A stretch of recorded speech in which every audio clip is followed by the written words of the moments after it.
Salam sejahtera saudara yang kekasih di dalam nama Tuhan Yesus Kristus. Kembali kita bertemu di dalam dimensi iman Kristiani. Belajar memahami fenomena kesembuhan di dalam Alkitab sangat unik. Ada berbagai cara yang Tuhan kerjakan, menunjukkan kemahaannya yang tak bisa kita tebak dengan sederhana, apalagi mengurung dalam genggam pemahaman kita. Itu akan menjadi ironi yang sangat mengerikan. Karena itu mari kita melihat bagaimana ada sebuah kesembuhan tanpa pernah bertemu. Ini menjadi menarik bukan? Namun sebelum lanjut kita berdoa dulu. Kami bersyukur, kami berterima kasih ya Tuhan untuk waktu yang Tuhan berikan dalam perenungan kami akan firman hidup. Kami berdoa supaya Tuhan menolong memimpin kami sehingga kami boleh mengerti apa yang menjadi kehendak Tuhan. Supaya di dalamnya sungguh nama Tuhan dimuliakan. Berkati sertai kami dalam perenungan kami ya Tuhan, baik hamba yang berbicara, tiap saudara yang mendengarkannya. Di dalam nama Tuhan Yesus Kristus Tuhan kami bersyukur, kami berterima kasih. Amin. Saudaraku yang kekasih, kitab Injil Matius pasal 8, Matius pasal 8 ayat 5 sampai 13. Ini akan menjadi pokok pikiran kita. Ketika Yesus masuk ke Kapernaum, datanglah seorang perwira mendapatkan dia dan memohon kepadanya, "Tuhan, hambaku terbaring di rumah karena sakit lumpuh dan dia sangat menderita." Yesus berkata kepadanya, "Aku akan datang menyembuhkannya." Tetapi perwira itu menjawab, "Tuhan, aku tidak layak menerima Tuhan di rumahku. Katakan saja sepatah kata maka hambaku itu akan sembuh. Sebab aku sendiri seorang bawahan dan di bawahku ada pula prajurit. Jika aku berkata kepada seorang prajurit itu pergi, maka ia pergi. Dan kepada seorang lagi datang, maka ia datang. Ataupun kepada hambaku kerjakanlah ini, maka ia pun mengerjakannya." Setelah Yesus mendengar hal itu, heranlah dia dan berkata kepada mereka yang mengikutnya, "Aku berkata kepadamu, sesungguhnya iman sebesar ini tidak pernah aku jumpai pada seorang pun di antara orang Israel. Aku berkata kepadamu, banyak orang akan datang dari timur dan barat dan duduk makan bersama-sama dengan Abraham, Ishak, dan Yakub di dalam kerajaan sorga. Sedangkan anak-anak kerajaan itu akan dicampakkan ke dalam kegelapan yang paling gelap. Di sanalah akan terdapat ratap dan kertak gigi." Lalu Yesus berkata kepada perwira itu, "Pulanglah dan jadilah kepadamu seperti yang engkau percaya." Maka pada saat itu juga sembuhlah hambanya. Saudaraku yang kekasih, menarik kalau kita memikirkan bagian ini. Bagaimana kita memahami sebuah kebenaran secara komprehensif, tidak terpaku apalagi memutlakkan sembuh hanya dengan menumpangkan tangan. Tidak memutlakkan dan membuat rumusan bahwa sembuh si sakit harus beriman kepada Kristus. Dalam kasus ini si sakit tidak pernah bertemu. Yang beriman adalah lain orang, yaitu tuannya atau majikannya terhadap hambanya. Maka ini menjadi menarik kalau kita pikirkan. Karena itu lagi-lagi saya katakan, kita tidak boleh menjengkal dan mengurung kuasa Tuhan. Saya pikir perlu satu kehati-hatian yang sungguh. Oleh karena itu tidak penting siapa saudara, tetapi penting siapa Tuhan yang menyembuhkan saudara. Itulah kesembuhan. Karena ini bukan tentang kita, bukan tentang saya sebagai pendeta, bukan tentang saudara sebagai umat, tetapi tentang Tuhan sebagai Tuhan yang kita sembah. Jadi menjadi sangat menyedihkan dan akan menjadi sesuatu yang mengerikan kalau kemudian kebergantungan diberikan kepada orang tertentu atas nama kesembuhan. Karena kesembuhan adalah milik dan anugerah Allah semata yang bisa dia berikan kepada siapapun dia berkenan. Termasuk saudara, dimanapun saudara ada. Nah, oleh karena itu bacaan ini mengajarkan kepada kita satu prinsip menarik. Dikatakan ada seorang perwira datang memohon kepada Kristus dan berkata, "Tuhan, hambaku terbaring di rumah karena sakit lumpuh dan dia sangat menderita." Saudara, dengan segera kita bisa membaca peta ini. Pertama, orang ini perwira, artinya jabatannya cukup tinggi, bukan? Nah, kalau dia sebagai perwira punya jabatan cukup tinggi, menjadi menarik kalau kita pikir lanjut.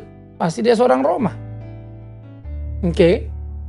Maka kalau dia seorang perwira, lalu dia seorang Roma, atau apapun paling tidak dia bekerja untuk Roma sebagai penguasa, Maka dikatakan dia mempunyai seorang hamba sakit lumpuh dan sangat menderita. Seorang perwira tinggi memikirkan hambanya dan pergi untuk atas nama hambanya kepada Kristus memohon kesembuhan. Coba pikirkan. Bukankah orang ini adalah orang yang penuh dengan cinta kasih? Bukankah orang ini penuh dengan pengertian dan simpati yang luar biasa? Sehingga ia pergi bukan untuk anaknya, ia pergi bukan untuk istrinya, ia pergi bukan untuk orang tuanya, ia pergi bukan untuk kerabatnya, tetapi dia pergi untuk hambanya. Saudara-saudaraku, ini menarik. Bahwa hamba itu sakit lumpuh, bukan dikeluarkan dari rumahnya, tapi diurusnya.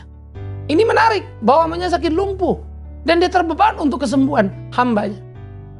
Kita mungkin akan berkata hambanya yang baik, mungkin juga. Tetapi paling tidak, kalaupun hamba itu baik, kalau tuannya tidak baik kan juga repot. Tapi ternyata di sini, kebaikan dari tuannya yang dengan segera bisa kita deteksi. Itu dulu. Ya. Nah, jadi saudara-saudara yang kekasih, ia datang lalu menyatakan sesuatu yang sangat luar biasa. Di dalam kerinduannya atas penyakit lumpuh dari hambanya. Maka Yesus berkata kepadanya, aku akan datang menyembuhkannya. Saudara, mengapa Yesus menjawab seperti itu, akan datang menyembuhkannya? Bagaimanapun dengan mudah kita akan menebaknya. Pertama, ada seorang perwira yang datang kepadanya yang bukan Israel. Lalu datang untuk seorang hambanya. Tidakkah itu sudah menunjukkan simpati cukup tinggi? Dan kita juga harus bersimpati pada tindakannya, mengapresiasi. Dan sudah semestinya bukan? Kalau Yesus datang dan menolongnya. Jadi ini menjadi menarik saudaraku yang kekasih. Nah, inilah situasi yang terjadi, inilah situasi yang ada. Bagaimana kemudian dari situasi itu bergerak secara luar biasa. Dan dia memohon belas kasihan Tuhan untuk kesembuhan itu. Jadi apa yang dilakukan oleh Tuhan Yesus menarik. Yesus mau datang dan mau menyembuhkan dan mau ke rumah orang itu.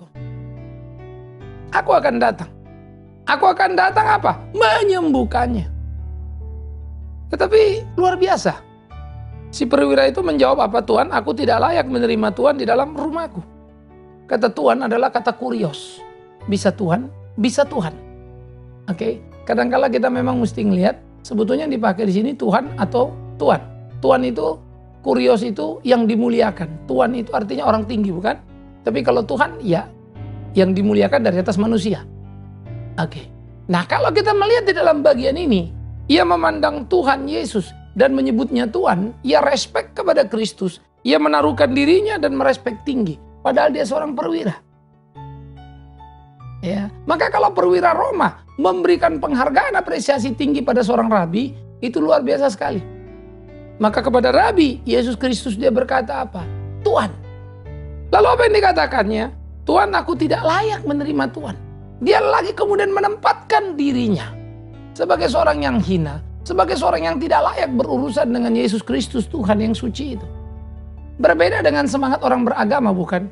Yang selalu merasa sangat layak berurusan dengan Tuhan Yesus Kristus. Bahkan tidak pernah merasa malu, tidak pernah merasa dosa, tidak pernah merasa najis di hadapan Allah. Berbeda dengan orang-orang Kristen yang beragama sekarang ini, yang bahkan bisa mengklaim amat sangat akrab dan dekat dengan Tuhan itu. Padahal kehidupannya tidak tentu lebih baik dari perwira ini. Saudaraku, kita harus belajar. Perwira ini ingat, dia bukan Israel. Perwira ini ingat, dia Gentile, orang kafir itu sebetulnya. Tetapi menunjukkan kualifikasi simpati yang mendalam dan kesadaran teologi yang sangat luar biasa. Aku tidak layak. Ini kesadaran teologi yang menarik. Itu terjadi pada Petrus ketika pertama kali bertemu dengan Tuhan dan berkata, jauhlah dari aku orang berdosa ini. Aku tidak layak. Tapi Yesus memilih dan memanggilnya. Kesadaran yang ada pada Yesaya ketika Tuhan mau datang kepadanya. Menaruh firman-Nya di bibir Yesaya. Yesaya berteriak, aku ini orang yang najis bibir. Mengapa Tuhan datang kepadaku? Matilah aku ini. Kesadaran yang seharusnya perlu ditumbuh kembangkan dalam hidup keberimanan. Kesadaran akan kehadiran Allah yang maha suci dan luar biasa. Kesadaran yang membuat kita akan belajar tentang nilai dalam kehidupan. Kesadaran yang harusnya kita tumbuh kembangkan. Saudara-saudaraku yang kekasih di dalam nama Tuhan Yesus Kristus, inilah yang dilakoni, inilah yang dijalani. Nah, oleh karena itu, apa yang terjadi di sini menjadi sesuatu yang sangat luar biasa sekali. Lalu bagaimana kemudian mereka menjalaninya? Bagaimana mereka melewati hari-harinya? Bagaimana ia mengharap kemurahan dari Tuhan sangat mengagumkan. Sehari-harinya ia begitu dekat dan bersimpati pada orang, bukan teman sejawat, bahkan hambanya atau budaknya yang ada di rumah. Tetapi orang ini adalah perwira tinggi yang penuh cinta kasih dan tahu merespek menempatkan diri, sehingga menyebut dirinya sebagai orang yang tidak layak untuk menerima Tuhan Yesus.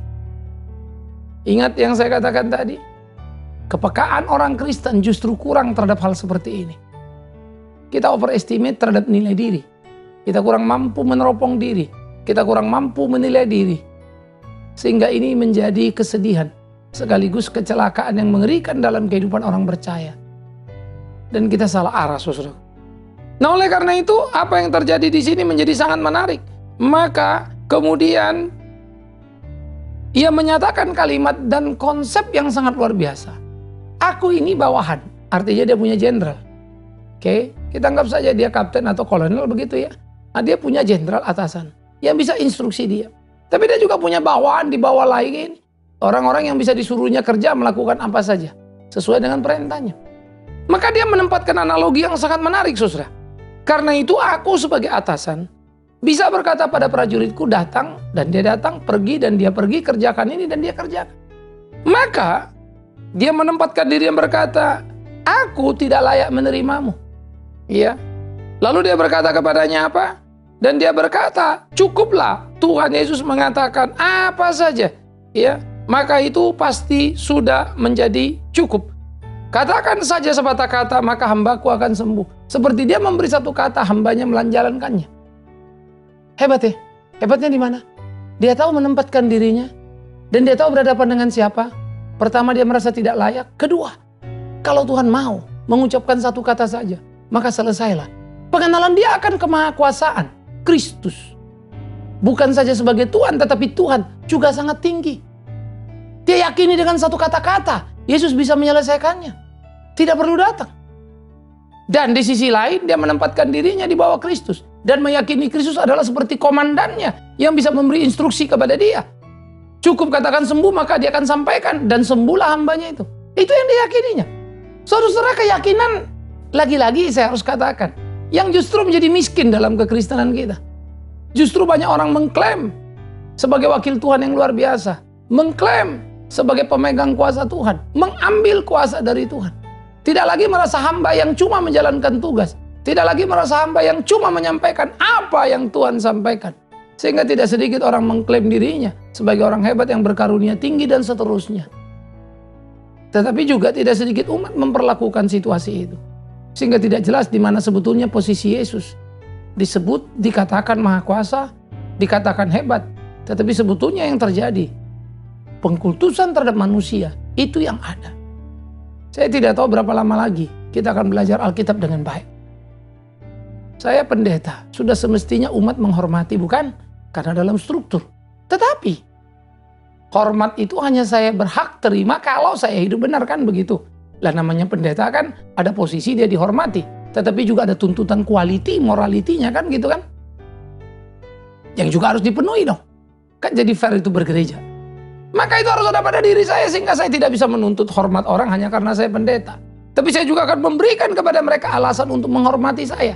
Sikap hidup saya, komitmen saya, integritas saya, kan begitu. Itulah yang menjadi perlu saudara-saudaraku. Bagaimana aku harus memainkan perangku dalam hidupku, menyenangkan Tuhanku. Tapi aku hanya hambanya. Lagi-lagi, aku hanya hambanya. Kalau dia menyebutku sahabat, betapa bersyukurnya aku. Aku sahabatnya dalam pengertian relasi. Aku hambanya dalam pengertian instruksi. Tidak bisa dilepaskan itu. Ada banyak orang selalu mau jadi sahabat Tuhan dan bukan hambanya Tuhan. Kadang saya juga bingung. Paulus Rasul saja pun menyebut hambanya Kristus. Bagaimana orang-orang sekarang berani mengatakan tidak? Cuma satu jawabannya. Karena tidak baca Alkitab. Tapi kalau baca Alkitab terlalu jelas bagi kita. Sahabat dalam relasi, ya itulah kedekatan Kristus dengan kita. Diangkatnya kita. Tapi dalam instruksi perintahnya, kita ini hanya hamba yang harus menjalankan tugas-tugas yang diperintahkan. Saudara-saudara, maka dia berkata menjadi sesuatu yang menarik bagi Kristus. Apa yang dilakukan oleh perwira ini? Lalu dia mengatakan apa?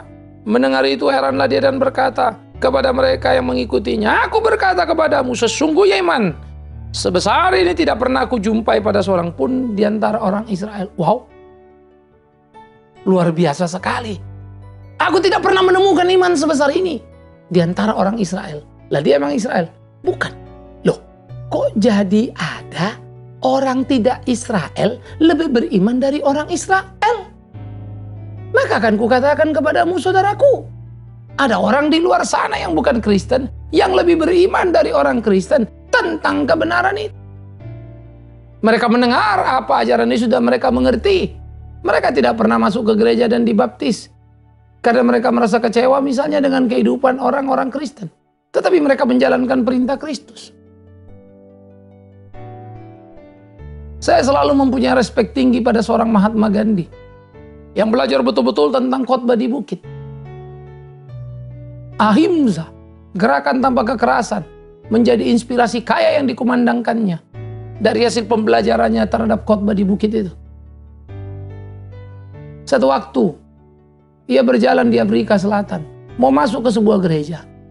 Dia seorang scholars, seorang sarjana hukum, seorang lawyers. Kemudian dia mau masuk, apa yang dilihatnya? Ada tulisan, gereja ini khusus orang kulit putih. Dia sangat kecewa. Dia mungkin bisa masuk karena dia kulit berwarna, paling tidak bukan hitam. Tetapi pasti dia akan jadi second class. Yang dia tidak baca itu khotbah di bukit ada seperti itu.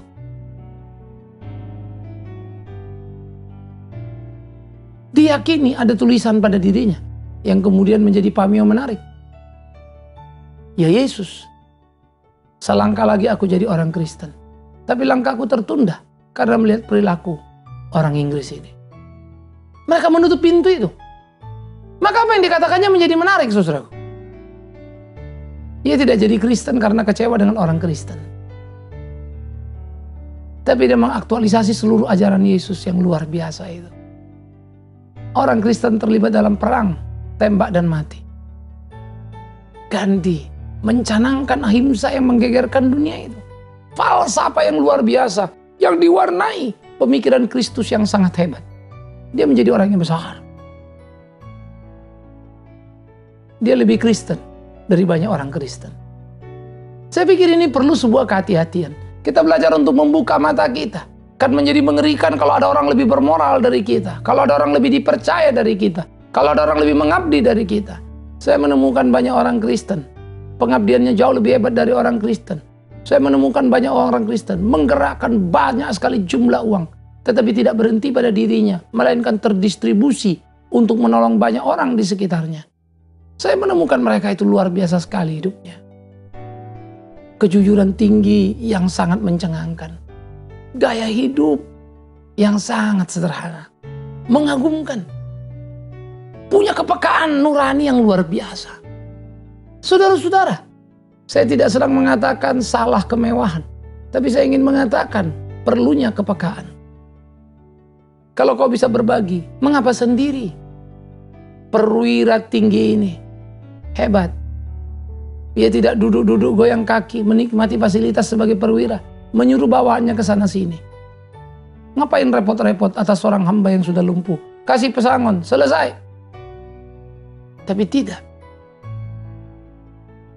Cinta kasihnya besar, kepeduliannya hebat, dan kepercayaan kepada Kristus pun luar biasa.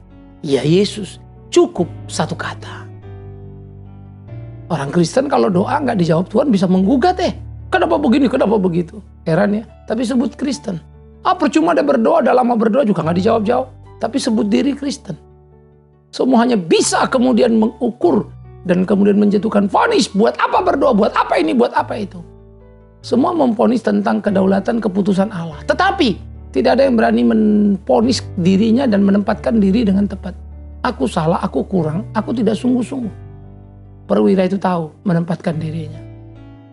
Dan dia mendapatkan hormat yang luar biasa. Yesus berkata, belum pernah kutemukan iman seperti ini. Imannya telah memberi dia hormat yang hebat. Imannya telah memberi dia kemuliaan yang luar biasa. Kerendahan hati si perwira mengangkat dia menjadi orang yang mulia. Tuhan merespeknya. Menarik bukan? orang Roma, perwira, orang kaya bukan miskin, tapi rendah hati. Imam, ahli Taurat, Yahudi bangsa pilihan, malah menyalibkan Yesus. Pikirkan baik-baik selalu itu. Saya selalu gelisah kalau kemudian melihat banyak orang-orang awam yang baik-baik. Gelisah dalam pengertian apa? Pada saat bersamaan saya melihat banyak orang misalnya yang berjabatan dan bertugas sebagai pemimpin agama yang tidak baik-baik. Kan jadi ngeri ya. Mau kemana dunia ini? Karena itu rasanya penting semua kita terpanggil untuk memperbaiki diri dan hidup seperti apa yang Tuhan kehendaki.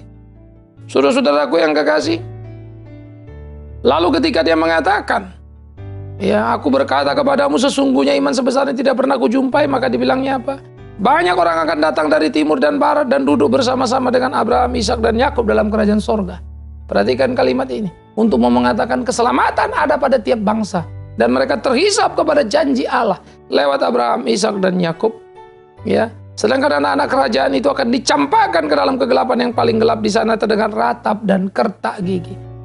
Si Roma ini, si perwira ini digambarkan orang dari barat timur duduk bersama dengan Abraham, Ishak, Yakub di kerajaan sorga.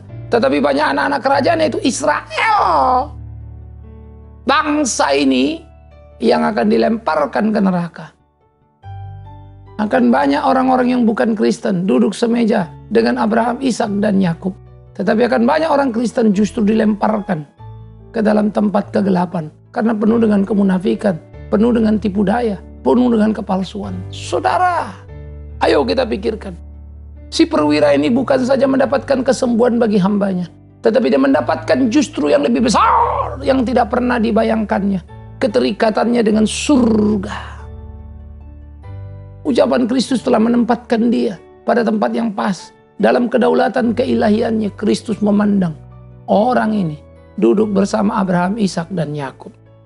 Sementara ingat tadi yang saya katakan, tidak lama lagi imam-imam akan menyalibkan Yesus Kristus. Ironinya. Nah, ini yang perlu kita perhatikan. Sehingga kalau baca Alkitab, baca baik-baik, teliti baik-baik, biar Alkitab itu jadi cermin untuk kita bercermin. Jangan jadi alat yang mengeksploitasi sekedar memuaskan kita. Mau ini begini, mau itu begitu. Semua tentang maumu. Itu namanya sih bukan baca Alkitab. Baca Alkitab menaklukkan diri pada kehendak dan kedaulatan Allah yang disampaikan lewat Alkitab. Bukan mencomot apa yang cocok lalu menempelkan pada diri tentang apa yang selalu kita kehendaki. No. Nah, jadi apa yang terjadi menjadi sangat menarik. Apa yang terjadi menjadi sangat luar biasa. Oleh karena itulah, Kristus berkata, pulanglah dan jadilah kepadamu seperti yang engkau percaya. Saat itu juga sembuhlah hambanya. Pulang dan dapatkan. Hambamu sudah sembuh. Maka seperti apa yang dipercayanya itu yang terjadi. Dan Yesus memang tidak pernah bertemu lagi dengan hambanya. Yesus tidak pernah melihat hambanya. Tapi hambanya itu sembuh. Nggak ada yang lihat loh. Tapi pakai perantara. Ya kan perwiranya imannya kuat. Itulah hebatnya. Jadi bukan soal si sakit itu imannya kuat apa enggak. Enggak juga kan. Tapi juga bukan soal si perwira itu hebat. Bukan juga kan. Apa yang membuat Yesus tertarik pada dia? Karena dia percaya. Yesus bisa melakukan apa? Dengan menempatkan dirinya sebagai seorang hamba terhadap Kristus. Tuanku, suruh saja aku pasti itu selesai. Asal engkau yang mengatakannya. Itu yang penting, penempatan diri itu. Maka iman yang benar adalah iman yang akan menempatkan diri ke bawah kehendak Allah. Iman yang benar adalah iman yang menempatkan diri pada kedaulatan Sang Maha Kuasa. Itu bukan mengatur. Jadi dengan iman kita begini, lalu kita atur Tuhan, kita atur apa mau kita. No. Iman justru menaklukkan diri. Maka sembuhlah hamba itu tanpa pernah bertemu dengan Yesus. Sembuhlah hamba itu tanpa pernah mendengar suara Yesus. Sembuhlah hambanya itu. Artinya lumpuh dan berjalan, bukan? Betapa bahagianya hati hamba itu. Dia hanya seorang budak pekerja di satu rumah. Tapi Tuhannya begitu mencintainya dan mengurusnya. Sehingga sakit yang sangat menderita yang membuat dia tidak mampu bergerak, kini sudah terpinggirkan. Dia pulih dan menjalankan tugas. Artinya lagi, dia mendapatkan masa depannya. Karena kesembuhannya. Siapa yang menyembuhkannya? Yesus. Siapa yang peduli pada dia? Yesus. Bagaimana dengan Tuannya? Tuannya sudah menunjukkan kualitas orang Kristen. Care. responsibility-nya ada, tanggung jawab. Wujudnya ada, dikerjakan. Si perwira itu bukan pecundang. Si perwira itu orang yang hebat. Saudara-saudara yang kekasih di dalam nama Tuhan Yesus Kristus, camkanlah itu, renungkanlah itu, pikirkanlah itu. Bagaimana kita harus melakoni dan menjalani hari-hari kita, kemudian mengerjakannya seturut dengan kehendak Tuhan kita. Betapa indahnya hidup di dalam Tuhan. Tapi ingat tadi kualitas, jangan sampai terlupakan. Betapa indahnya hidup di dalam Tuhan. Tapi ingat, jangan sampai engkau ketinggalan dalam keberimanan yang utuh, yaitu rendah hatimu dan kebergantungan yang penuh. Tuhan, cukup kau katakan sesuatu padaku. Kalau ku sampaikan, itu akan jadi. Itulah percaya kita seharusnya. Karena itu saya akan berdoa dan terus menaruh diri secara tepat. Sehingga berdoa kepada Tuhan menaruh kalimatnya di mulutku. Supaya semua orang yang mendengar mendapatkan berkat itu. Karena aku tahu, jikalau dia mau dan ku sampaikan apa yang dia katakan, itu jadi berkat. Tapi kalau ku katakan apa yang ingin ku katakan, apalagi memelintir dan meminjam namanya, menjual beli namanya, maka apa yang ku katakan akan hanya menjadi kekecewaan.